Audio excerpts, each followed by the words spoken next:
나사라고 있죠. 미 항공우주국. 미 항공우주국에서 한 30년 이상 근무하고 계신 분이 텔버트라고 하는 분이 쓴 글을 제가 한번 봤습니다. 그걸 보게 된 이유는 지구 밖에 생명체가 존재할까? 라고 하는 이런 그 기본적인 질문, 어린애 같은 질문 있잖아요. 그 질문을 가지고 서칭을 하다가 보니까 그 글이 하나 있더라고요. 괜찮은 글이. 그래서 나사에서 그 질문에 대한 그 공식적인 답은 이러하다라고 이렇게 되어 있어요. 그 간단하게 소개를 해드리면 그 질문, 다시 말하면 지구 밖에 생명체가 존재할까라고 하는 그 질문은 나사가 오랜 동안 이해하고 해결하려고 애쓰고 있는 질문이다.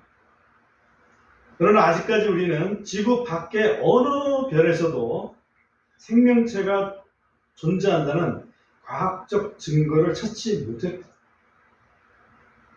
나사에서는 생명체의 존재 가능성이 높을 것으로 보이는 화성에 착륙 탐사선 4대 그리고 순환 탐사선 5대를 보내어 관찰하고는 있지만 이는 실상 화성의 아주 적은 부분만 관찰하는 수준이다. 우리는 외계인의 존재에 대해 확언할 수는 없지만 칼 세건이라고 하는 분의 말을 인용하고 싶다. 우주는 꽤 큰 공간이다. 만일 지구에 존재하는 생명체가 전부라면 이것은 지독한 공간의 낭비일 것이다. 멋진 말이죠? 공간의 낭비를 없애기 위해서라도 뭔가 우주 공간에 생명체를 두셨지 않았을까 이런 얘기를 하는 거예요. 그러나 지금까지는 나사에서도 외계에 생명체가 있다는 어떠한 과학적 증거도 찾지 못했다. 이게 공식적인 답변입니다. 우리 오늘 주제가 이제 천사인데 천사는 외계인인가? 그렇게 묻는다면 어떻게 대답하시겠습니까? 외계인이라고 할 수도 있고 아닐 수도 있겠죠, 그죠? 이 과학이라는 거에 한계가 있습니다. 과학자들이 말하는 외계인은 아닙니다. 천사는 그 과학이라는 거는 기본적으로 관찰을 할 수 있어야 돼요. 관찰할 수 있어야 되고 또 하나는 할 수 있다면 실험까지 할 수 있어야 돼요. 그래서 그것이 뭔가 이해가 되어야 돼요. 그게 이제 과학입니다. 그러려면 뭔가 관찰할 수 있으려면 뭔가 물질이어야 된다는 얘기지. 세계가 물질 세계. 근데 우리 천사는 물질 세계에 사는 존재가 아니고 영적인 세계에 사는 존재입니다. 그러니까 물질의 세계를 벗어나는 영의 세계에 대해서는 과학은 이렇다 저렇다 얘기를 할 수가 없는 거예요. 그러니까 과학적으로는 해결할 수 없는 문제가 바로 이런 문제다. 네, 만약에 물질 세계를 넘어서 영의 세계까지를 포함해서 외계인이라고 할 수 있느냐라고 물어본다면 그때는 외계인이라고 할 수가 있다. 난 그렇게 생각합니다. 무슨 얘기냐면 천사는 존재하기 때문이다. 그래서 천사에 대해서 왜 우리가 좀 알아야 될 필요가 있겠느냐라고 본다면 왜냐하면 하나님께서 성경에 천사를 여러 번 언급하셨기 때문이다. 성경에 언급했는데 뭐 아무런 의미가 없고 몰라도 된다. 그렇게 하기는 좀 그렇잖아요, 그죠? 성경에 영의 세계를 이렇게 소개를 하고 있습니다. 공간적으로 본다면 셋째 하늘, 또는 지옥, 무저갱, 불호수, 낙원 들어봤죠? 어디에 있는 거예요? 계략적으로는 어디에 있다라고 생각하지만 정확한 위치는 모릅니다. 무저갱이 어디 있냐 물어보면 땅 속에 있지 않겠냐. 그런데 그게 물질로만 된 건지, 아니면 우리가 과학적으로 볼 수 없는 영으로 된 건지, 정확히는 모르잖아요. 그죠? 왜? 영이 타야 되니까. 변화된 살이 타야 되니까. 그죠? 그러면서 살이 소멸되지 않아야 되니까. 예를 들면, 그런 게 이제 불포수라고 생각해 보자고.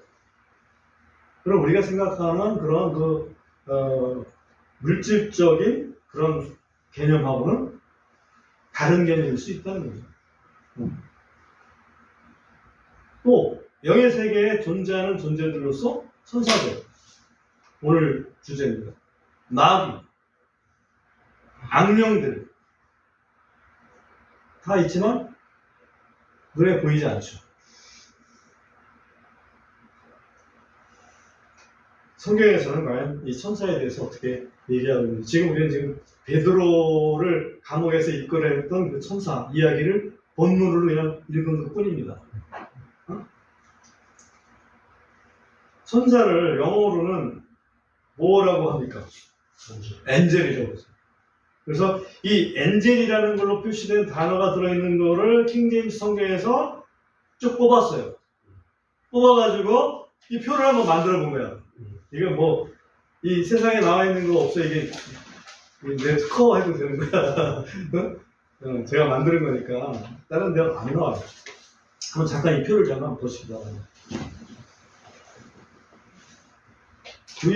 맨 위에 줄 보면 성경, 구절수, 대상, 성경, 구절수, 대상 그래 돼 있죠? 네. 그래서 처음에 있는 성경은 구약 성경을 얘기하는 거고, 그 다음에 중간에 있는 성경은 신약 성경을 얘기합니다. 네, 예를 들면 성경의 창세기에는 15구절 속에 천사라는 단어가 등장한다. 오케이? 이해됐죠? 그리고 그 천사를 경험했던 사람들이 하갈이라는 사람, 롯이라는 사람, 야곱이라는 사람이 그것을 경험했다. 그 다음에 출애굽기에서는 6구절의 천사가 등장하고 모세가 경험을 했다. 레위기에는 한 구절도 천사란 말이 안 나온다. 이해되죠? 그런 식으로 쭉 돼 있어요. 그래서 천사가 나오는 책이 있고 안 나오는 책이 있구나. 응? 우선 그렇게 이해를 해주시고, 그 다음에 신약에서 보면 신약에서는 오히려 천사가 굉장히 많이 등장해요. 굉장히 많이 등장하고, 계시록에서는 뭐 72구절에서나 천사가 등장합니다. 여기 독특한 부분들이 제가 있어서 그거를 조금 말씀을 좀 더 드립니다. 사사기에 보면, 사사기 보세요. 사사기 보면 몇 구절의 천사가 등장합니까? 19구절. 그렇죠. 근데 이 사사기에서 천사를 이렇게 대하는 경험한 사람들이 온 백성, 드보라, 기드온, 마노아 부부 이렇게 되어 있는데, 어떤 개인적으로 이렇게 경험한다는 것은 있을 수 있는데 온 백성이 경험을 하게끔 하는 경우도 있었다는 거예요. 특이해서 제가 이렇게 적어놨습니다. 사사기 2장 4절 한번 우리 있는 대로 보겠습니다. 사사기 2장 4절.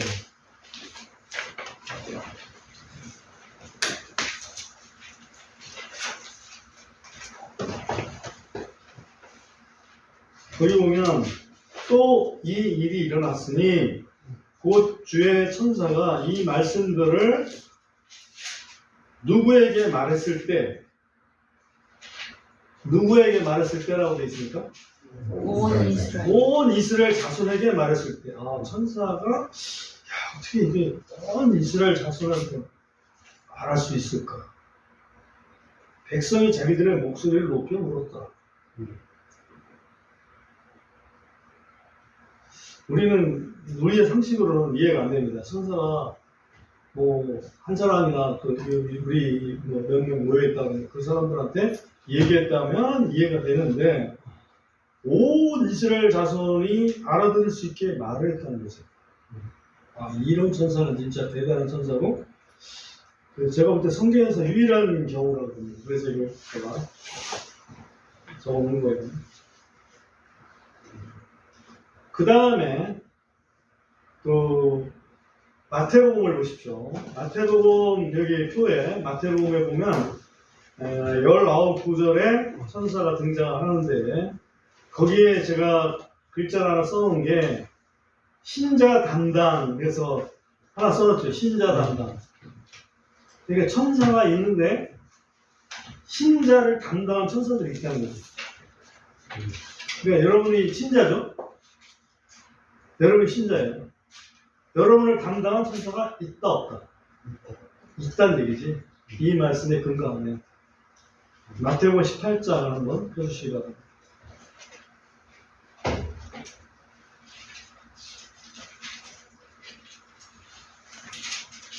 마태복음 18장 10절 여기 보면 너희가 이 작은 자들 중에 하나라도 무시하지 않도록 주의하라. 이는 내가 너희에게 이르기를 하늘에서 그들의 천사들이, 그들은 이 구절에서 보면 누구의 천사입니까? 작은 자들, 그렇지? 이 작은 자들의 천사들이 하늘에 계시는 내 아버지의 얼굴을 항상 바라보느니라. 그럼 이 작은 자들이 누구인가? 라고 해볼 때는 그 작은 자들은 지금 사실은 예수님께서 예수님의 제자들을 작은 자들이라고 얘기를 하고 있는 거예요. 그러니까 우리 그리스도인들 한 사람 한 사람이 하나님 보실 때는 작은 자들이죠. 그 작은 자들의 천사가 있다는 거죠. 그 천사가 하늘에서 늘 아버지의 얼굴을 바라보고 있다. 아버지께서 지명해서 우리 한 사람 한 사람을 감당하는 천사를 두셨다는 거죠. 이해하시나요? 그러니까 나는 혼자 외로워 이렇게 생각하지 마시고 나를 감당하고 있는 천사가 나를 지켜보고 있고 그 천사가 아버지를 늘 보고 있다. 하나님 아버지를. 그거를 우리가 알 필요가 있어요. 천사가 그러면 숫자가 많아야 되잖아. 천사가 숫자가 많긴 많아야 되지만 이 지구상에 있는 사람 숫자만큼만 되면 충분해요. 그죠? 사람 숫자만큼 있으면 충분합니다. 왜냐하면 지구상에서 죽은 사람은 굳이 천사가 계속 늘어날 필요가 없어. 천사는 늘어나는 게 아니잖아. 사람은 늘어나지만 천사는 안 늘어나요. 천사가 많긴 많다. 그 다음에 하나 더. 누가복음 보십시오. 누가복음에 보면 24구절에서 천사가 등장합니다. 근데 거기에 천사를 만났던 사람들이 사가랴, 마리아, 목자들, 나사로 영혼, 예수님 그렇게 되어 있는데 나사로 영혼 해놓고 가로 열고 가로 닫고 써놨어요. 그죠? 이 나사로는 어떤 사람일까요? 마리아. 네? 마리아 오빠. 나사로는 거지 나사로입니다. 거지 나사로고 나사로가 죽죠. 그래서 나사로 영혼이라고 했어요. 나사로 죽은 나사로를 천사가 만나줍니다. 어떻게요? 누가복음 16장 22절 한번 보겠습니다. 누가복음 16장 22절. 여기 보면 또 이 일이 일어났으니 곧 거지가 죽어 천사들에 의해 아브라함의 품으로 옮겨졌고, 이걸 보면 우리가 죽게 되면 우리를 낙원으로 이렇게 옮기는 천사가 있다. 담당 천사가 있다. 아마 그거는 나한테 지명된 천사가 아닐까 싶어요. 그러면 내가 죽으면 나의 영혼을 낙원에다 옮겨놓고 그 사람은 또 다른 천사 누구를 또 맡아서 주관하겠지. 아니면 천사 한 사람이 여러 사람 맡을 수도 있잖아요. 그죠? 그건 몰라요. 그러나 나를 담당하는 사람은 천사는 있다. 그 천사가 내가 죽을 때 나의 영혼을 캐리해가지고 낙원으로 데려다 놓는 천사가 있다. 천사의 직임 중에 하나다. 그거를 여러분들이 기억하면 좋을 것 같아요. 그 다음에 베드로 후서에 보면 두 번의 구절에 천사가 나오는데 거기 보면 범죄한 천사들이 있다는 거죠. 아, 천사들도 범죄를 하는구나. 베드로 후서 2장 4절을 한번 펴보시기 바랍니다. 베드로 후서 2장 4절을 보면 이는 하나님께서 죄를 범한 천사들을 아끼지 아니하시고 그들을 지옥으로 던지사 어둠의 사슬들에 넘겨 심판 때까지 유보해 두셨으며 여기에 이제 죄를 범한 천사들을 지옥으로 던졌다 이렇게 했어요. 근데 이때의 지옥은 헬라어로 보면 타타로스라는 거예요. 소위 타타로스. 그러니까 우리가 잘 배운 거를 기억을 해본다면 이때 죄를 범한 천사들은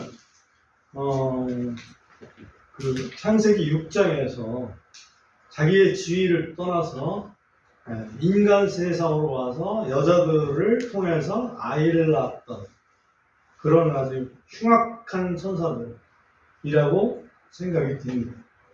아무튼 그 죄를 범한 천사들을 하나님께서는 타타루스라고 하는 지옥에 가두어서 최후의 심판 때까지 유보를 해놓고 계십니다. 이건 뭐 그 죽은 천사나 마찬가지로 활동도 못하고 타타루스에 갇혀서 있는 천사라면 그 뭐하러 존재해야 됩니까? 그 나중에 또 최후의 심판에서는 그러면 뭐 살아날 가능성이 있을까요? 없다고 해야 되죠. 그 다음에 유다서에 보면 이것과 같은 맥락에서 보면 자기 거쳤던 천사들이라고 되어 있어요. 유다서 6절을 한번 써보겠습니다.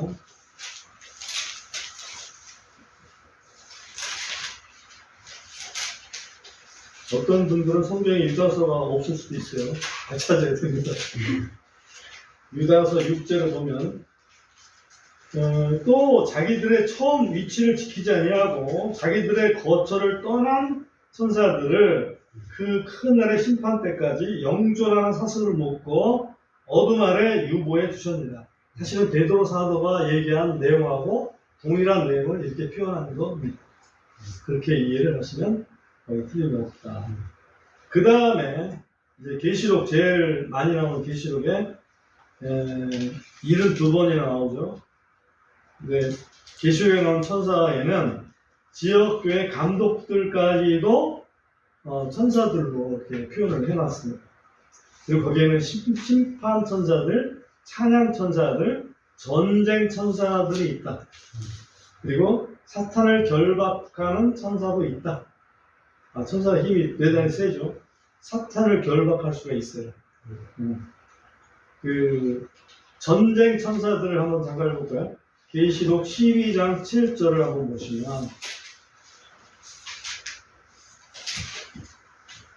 그리고 또 하늘에 전쟁이 있더라. 미가엘은 굉장히 익숙하죠, 여러분? 네. 미가엘과 그의 천사들이 용을 대적하여 싸웠는데 용은 누굽니까? 마귀죠. 마귀 사탄. 용과 그의 천사들도 싸웠으나 라고 되어 있어요. 마귀의 천사들도 있다는 거죠. 천사하면 다 천사하면 정말 다 거룩하고 이렇게 좋게만 생각할 게 아니고 마귀의 천사들도 있다 하는 것을 여기서 기억을 해놓고 지나갑니다. 그 다음에 그 계시록 20장 1절로 가서 여기 보면 또 내가 보니 한 천사가 하늘로부터 내려오는데 그의 손에는 무저갱의 열쇠와 큰 쇠사슬이 있더라. 한 천사가 내려와서 결국 그가 한 일은 사탄을 묶어서 무저갱에다가 가두는 일을 했어요. 그러니까 사탄보다도 더 힘세야만 그게 가능하겠죠. 네? 그런 힘센 천사가 있다. 우리는 뭐 천사의 세계에 대해서 잘 알지 못합니다. 다만 성경에 나와 있는 것 이거 가지고 이제 연구하고 또 거기서 체계를 잡고 그게 이제 소위 천사론이라는 거예요. 자, 이거 기본으로 이렇게 깔고 여기까지 좀 살펴보겠습니다. 우선 천사라고 직접 언급되진 않았지만 천사다. 이거는 틀림없이 다른 이름이지만 천사다. 여러분 성경에 나와 있는 이름들 중에서 제가 얘기를 좀 드려볼게요. 아 그거? 그렇게만 여러분 속으로 생각을 해줘 보십시오. 에덴 동산의 그룹 또 이사야가 보았던 스락 또 신약에서 우리의 싸움의 대상이라고 하는 정사 그리고 정권 천사라고 합니다. 권능 천사 가브리엘 미가엘은 뭐 잘 알죠? 또는 그냥 영으로만 표시되어 있는데 천사예요. 과연 그럴 수 있을까? 또 하나님의 아들들이라고 표현되어 있는데 천사를 얘기해요. 하나님의 아들들이라고 나와 있는데 천사로 볼 수 있는 성경이 창세기 말고 또 어디에 있을까요?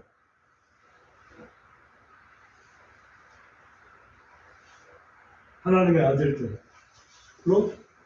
표현된 성경 욥기에 있습니다. 하나님이 회의를 하잖아요. 거기에 보면 하나님의 아들들도 있었고 거기에 사탄도 있었습니다. 그 다음에 영으로 표현됐는데 이걸 천사라고 분명히 볼 수 있느냐? 라고 하는 부분 역대하 19장을 역대하 18장을 한번 펴주시기 바랍니다. 역대하 18장 20절 역대하 18장 20절 여기 보면 그때에 한 영이 나와 주 앞에 서서 이르되 내가 그를 꿰어내겠나이다 하였나이다. 이에 주께서 그에게 이르시되 어떻게 하겠느냐 하시니 그가 이르되 내가 나가서 그의 모든 예언자들의 입에서 거짓말하는 영이 되겠나이다 하더이다. 한 영이 여호와 주님 앞에서 그렇게 얘기를 한 거죠. 내가 이 예언자들의 입에 거짓말하는 영이 돼서 그들을 꿰어내겠습니다. 그래서 하나님께서 허락해 주셨죠. 이렇게 해라.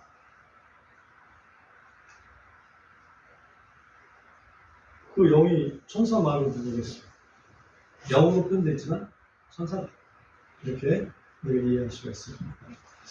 자, 그 다음에 천사라고 하는 기본적인 뜻은 영어로는 메신저죠. 메신저.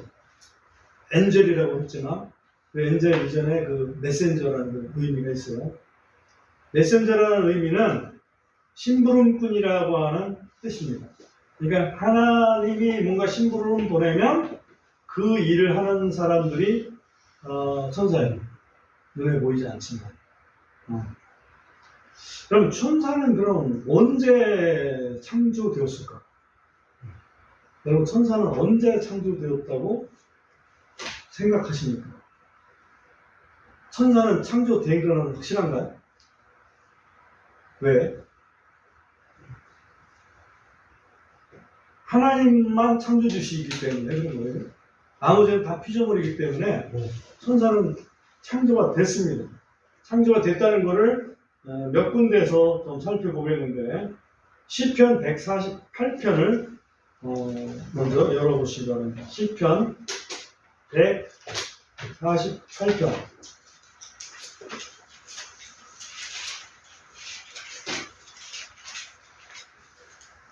2절 여기 보면 그분은 여호와인데 그분의 모든 천사들아 너희는 그분을 찬양하라. 그분의 모든 군대들아 이 군대도 천사들 얘기하는 거예요. 너희는 그분을 찬양할지어다. 쭉 나와서 5절 가보면은 그것들이 주의 이름을 찬양하게 할지어다. 이는 그분께서 명령하셔서 그것들이 뭐 됐기 때문에 창조되었기 때문에 그렇습니다. 우리 하나님께서 명령해서 창조된 자들이 천사들입니다. 물론 피조물들이 다 하나님의 말씀으로 창조되었기 때문에 다 그렇지만 천사들도 여기 포함된다. 그 다음에 두 번째 근거는 우리가 요한복음 1장 3절에서 너무나 잘 아는 말씀입니다. 요한복음 1장 3절에 보면 태초에 말씀이 계시니라에서 나오는 연결돼서 나오는 건데 3절에 보면 모든 것이 그분에 의해 만들어졌으니 만들어진 어떤 것도 그분 없이 만들어진 것은 하나도 없었더라.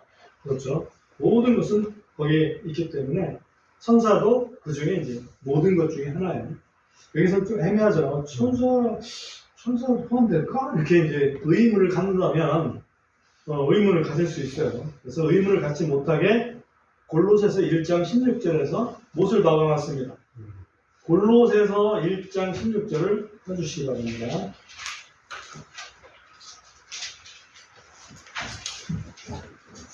좀 졸립니까? 한번 같이 읽어보겠습니다. 골로새서 1장 16절. 이는 시작. 이는 하늘에 있는 것들과 땅에 있는 것들, 보이는 것들과 보이지 아니하는 것들, 무엇 그것들이 왕자들이든 통치들이든 정사들이든 권능들이든 모든 것들이 그분에 의해 창조되었기 때문이라. 모든 것들이 그분에 의해 그리고 그분을 위해 창조되었느니라. 아멘.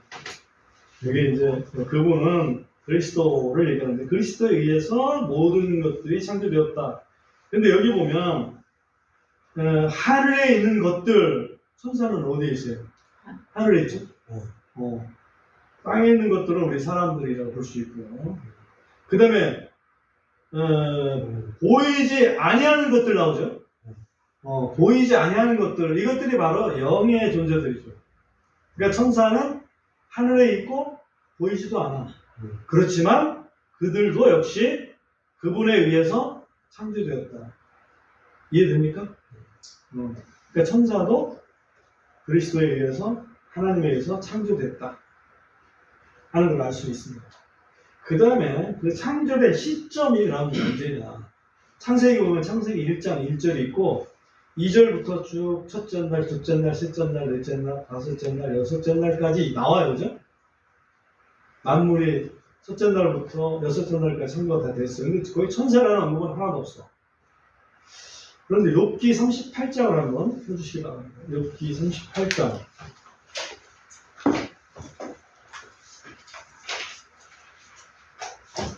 4절 쪽이라 보면 하나님께서 욥한테 얘기를 하시는 대목이 나옵니다.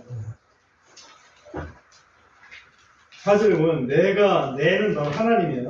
내가 땅에 기초들을 놓을 때에 너는 누구예요? 욥입니다. 욥 너는 어디 있었니? 내가 명철이 있거든 밝히 드러낼지어다. 누가 그 도량들을 정하였는지 내가 아느냐? 혹은 누가 그 위에 줄을 팽팽히 쳤느냐? 그것들의 기초들을 어디에다 고정하였느냐? 혹은 그것의 모퉁이돌을 누가 놓았느냐? 어느 때에 새벽별들이 함께 노래하고 하나님의 모든 아들들이 기뻐서 소리쳤느냐? 지금 천지 창조하는 과정에 있는 거예요. 그런데 여기 보면 하나님의 아들들이 기뻐서 소리쳤다 이거예요. 그거를 너는 알고 있냐 이거지 한마디로. 그러니까 창세기 1장 2절부터 나와 있는 첫째 날에서 여섯째 날 사이에 창조 작업을 하시기 전에 그거 작업을 할 때에 이미 하나님의 아들들이라고 표현된 선사들이, 그죠? 선사들이 이미 노래하고 있었다는 거죠. 기뻐서 노래하고 있었어요. 그렇다는 얘기는 창세기 1장 2절부터 이후에 선사는 창조된 건 아니다. 그렇죠? 이미 있으니까. 그렇다면 언제 창조했을 것이냐? 1장 1절과 1장 2절 서에 안 보이지만 거기에 그 시점 말고는 없다 이거예요. 그래서 어떤 성경학자들은 창세기 1장 1절과 창세기 1장 2절 사이에 아무런 시간의 갭이 없다라고 주장을 막 해요. 그래서 이 지구는 굉장히 젊다. 6,000년밖에 안 된 지구다. 이렇게 그거를 굉장히 강하게 어필해요. 그거를 믿는 사람 진짜 성경 믿는 사람이야 라고 이렇게 합니다. 그러나 왜 창세기 1장 1절은 왜 1장 2절 이후에 포함시키려고 하십니까? 라고 묻는다면 대답하기는 곤란하죠. 저는 여러분 이 성경책 가지고 있으니까 창세기 1장 2절을 한번 펴보십시오. 창세기 1장 2절에 보면 우리 한글에는 그게 나타나 있지 않습니다만 영어를 옆에 영어 있습니까 여러분들? 영어 있는 성경을 잠깐 한번 봐주시면 창세기 1장 2절에 보면 첫 번째 나오는 접속사가 하나 있습니다. 그게 뭡니까? 엔드죠. 엔드.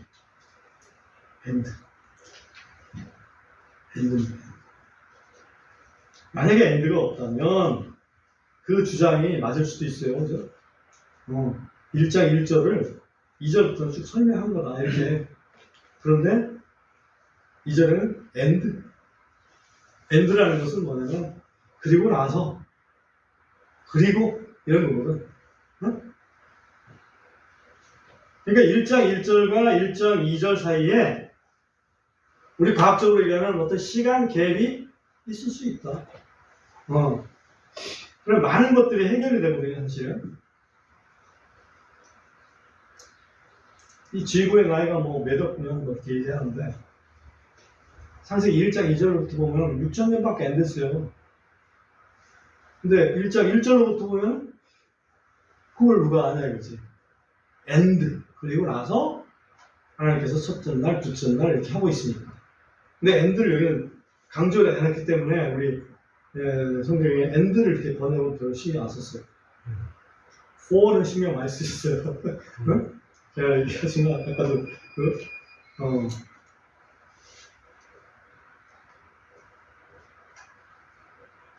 그래서 천사들의 그 창조 시점은 창세기 1장 1절과 2절 사이에 있을 수밖에 없다. 우리한테는 그게 큰 중요한 것이 아니기 때문에 그거를 이렇게 설명을 하지는 않았다. 이렇게 이해를 합니다. 자, 우리 천사의 특성 크게 보면 안 보입니다. 천사는 안 보여요. 그런데 보일 수도 있습니다. 그렇죠? 천사를 본 사람들이 있으니까 안 보여. 그렇지만 보일 수 있다. 그 다음에 천사들은 기본적으로 사람보다 지금 이 지구에 사는 사람들보다 여러 면에서 우월합니다. 우월하다고 성경에 나와 있나요? 있습니다. 있는데 그 중에 하나만 제가 설명드릴게요. 베드로후서 2장을 펴주십시오. 베드로후서 2장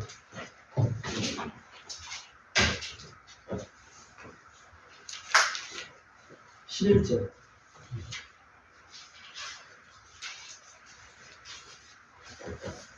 그에 반해 더 큰 권능과 힘을 가진 천사들도 주 앞에서 그들을 대적하여 욕설로 비방하지 아니하느니라. 다시 말하면 천사들이 우리 사람들보다는 훨씬 더 큰 권능과 힘을 가지고 있다. 기본적으로. 그죠?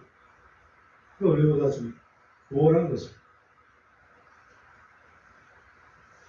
그렇지만 천사들이 사람보다는 우월하지만 하나님처럼 전능하지는 않습니다. 당연하죠. 그걸 어떤 예를 들어서 알 수 있냐면, 여러분 다니엘 지난번에 다니엘 21일 금식에 대해서 한번 말씀드리고 기억나세요? 근데 그 다니엘한테 그 메시지를 가브리엘 천사가 가져다 줍니다. 그런데 다니엘한테 응답을 주려고 했던 때는 기도하자마자 응답을 내렸는데 못 왔어요. 21일 동안. 그래서 누가 도와줘서 왔습니까? 미가엘이 도와줘서 갔어요. 그죠? 그 얘기는 천사도 뭔가 힘에 부딪히는 존재가 있다는 거예요. 왜? 전능하지 않기 때문에. 근데 누군가 도와줘서 겨우 이제 다니엘한테 와가지고 설명을 해준 거예요. 그러니까 천사는 전능하지는 않다. 천사에서 악하게 된 존재가 누굽니까? 마귀죠. 그래서 마귀도 전능하지는 않다. 굉장히 능력이 있지만 전능하지는 않다. 그 다음에 아까 천사는 수가 굉장히 많아야 되겠다 그렇게 했는데 정말 천사의 수가 많을까? 다니엘서 7장을 펴주시기 바랍니다. 다니엘서 7장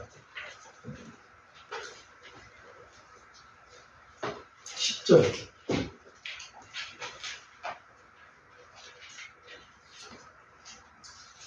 10절에 보면 불타는 시내가 그분 앞에서 흘러나왔고 그분을 섬기는 자들이 천천히요 그분 앞에 서 있는 자들이 만만이더라.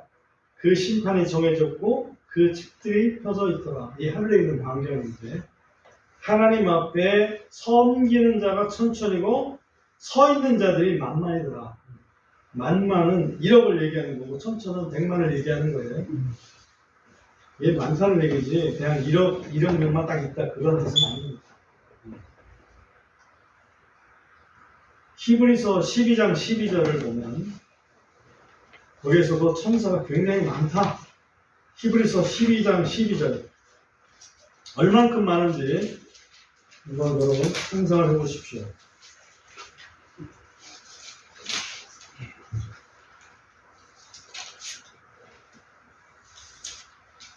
히브리서 12장 12절이라고 했는데 왜 안 나오지?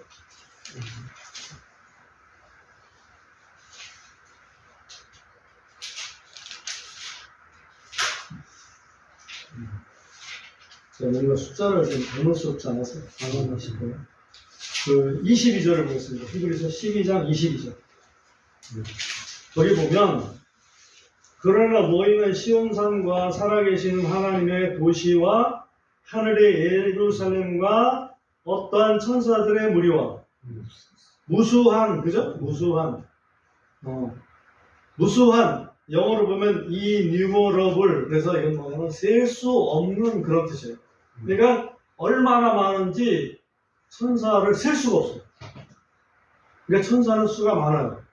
그러니까 여러분 한 사람 한 사람을 담당한 천사가 충분히 배정될 수 있다 없다? 있다. 기본적으로. 그러니까 우리 그리스도인 한 사람 한 사람을 우습게 생각하면 안 됩니다. 그리스도인 한 사람 한 사람은 남들 볼 때, 다시 말하면 내 눈에는 좀 우습게 보일지 몰라요. 그렇지만 실질적으로는 하나님께서 천사를 배정한 그런 존재라는 걸 인식하고 한 사람 한 사람을 정말 소중하게 여겨야 됩니다.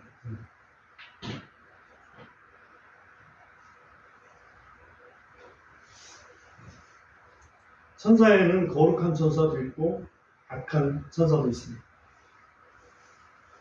아까 봤죠. 미가엘과 함께한 천사들, 영과 함께한 천사들. 그러니까 악한 천사가 있고 선한 천사가 있다. 악한 천사에 대한 마귀에 대해서는 옛날에 마귀론 한번 배우긴 했지만 다시 한번 그 사탄의 세계에 대해서는 조금 더 공부할 수 있는 기회가 있을 겁니다. 천사에 크게 보면 네 가지 역할이 있는데요. 하나는 하나님을 경배하는 역할이 있습니다. 하나님을 경배하는 역할. 그리고 두 번째는 가장 중요한 하나님의 메시지를 우리한테 심부름해주는 역할. 그리고 또 세 번째는 싸우는 역할. 아까 싸웠잖아요. 하늘의 전쟁에 싸우는 역할. 그리고 네 번째는 섬기는 역할. 지금 우리한테 천사가 배정되어 있다고 하는데 그 배정된 천사는 사실은 우리를 섬기고 있는 거랑 마찬가지예요. 나중에는 우리를 섬기게 돼요. 우리가 완전한 변화됐을 때 우리가 천사들을 다스린다고 했잖아요. 그죠? 지금은 우리가 천사보다 못하지만 우리가 변화돼서 주님의 몸처럼 그런 몸이 됐을 때는 천사들을 다스리는 존재가 됩니다. 그래서 야, 이런 일도 있을까라고 할 정도로 우리가 나중에 주님 오시게 됐을 때 우리의 변화된 모습은 상상 초월이라고 생각합니다. 그런 소망을 가지고 사는 거예요. 그래서 지금 교만해가지고 천사가 뭐라고 해도 야, 넌 내 심부름꾼의 주제에 네가 뭐라고 나 얘기하려고 그러냐 이렇게 하면 안 됩니다. 주님을 대신해서 하는 메신저이기 때문에 심부름꾼이기 때문에 주님이라고 생각하고 대접을 하는 게 맞아요. 근데 저는 눈으로 직접 천사를 보지 못해서 제 경험담은 말씀드릴 수가 없습니다. 여러분들 중에서 혹시 천사를 경험한 분 있으면 먼저 이렇게 나와서 감정 시간을 가지면 좋을 것 같아요. 마지막으로 천사는 절대로 경배의 대상은 아닙니다. 오늘날도 우리 성도들이 천사의 도움은 충분히 받을 수 있습니다. 그러나 주의해야 될 게 하나는 뭐냐면 나 천사한테 이런 말을 들었는데 이렇게 하더라. 근데 그 말을 잘 들어보니까 분별해 보니까 이게 성경하고 완전히 달라. 그리스도의 복음을 완전히 바꾸는 거죠. 그럴 경우에는 그 천사의 말을 믿어야 됩니까? 아니죠. 갈라디아서 1장 8절 한 구절 읽고 마치도록 하겠습니다. 갈라디아서 1장 8절 말씀.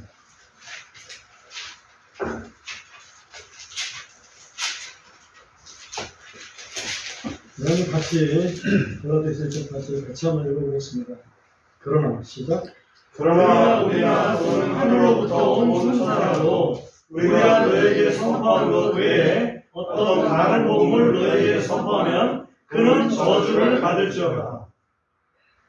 아무리 천사라도 다른 복음 전하는 천사는 저주의 대상입니다. 하나님의 저주의 대상.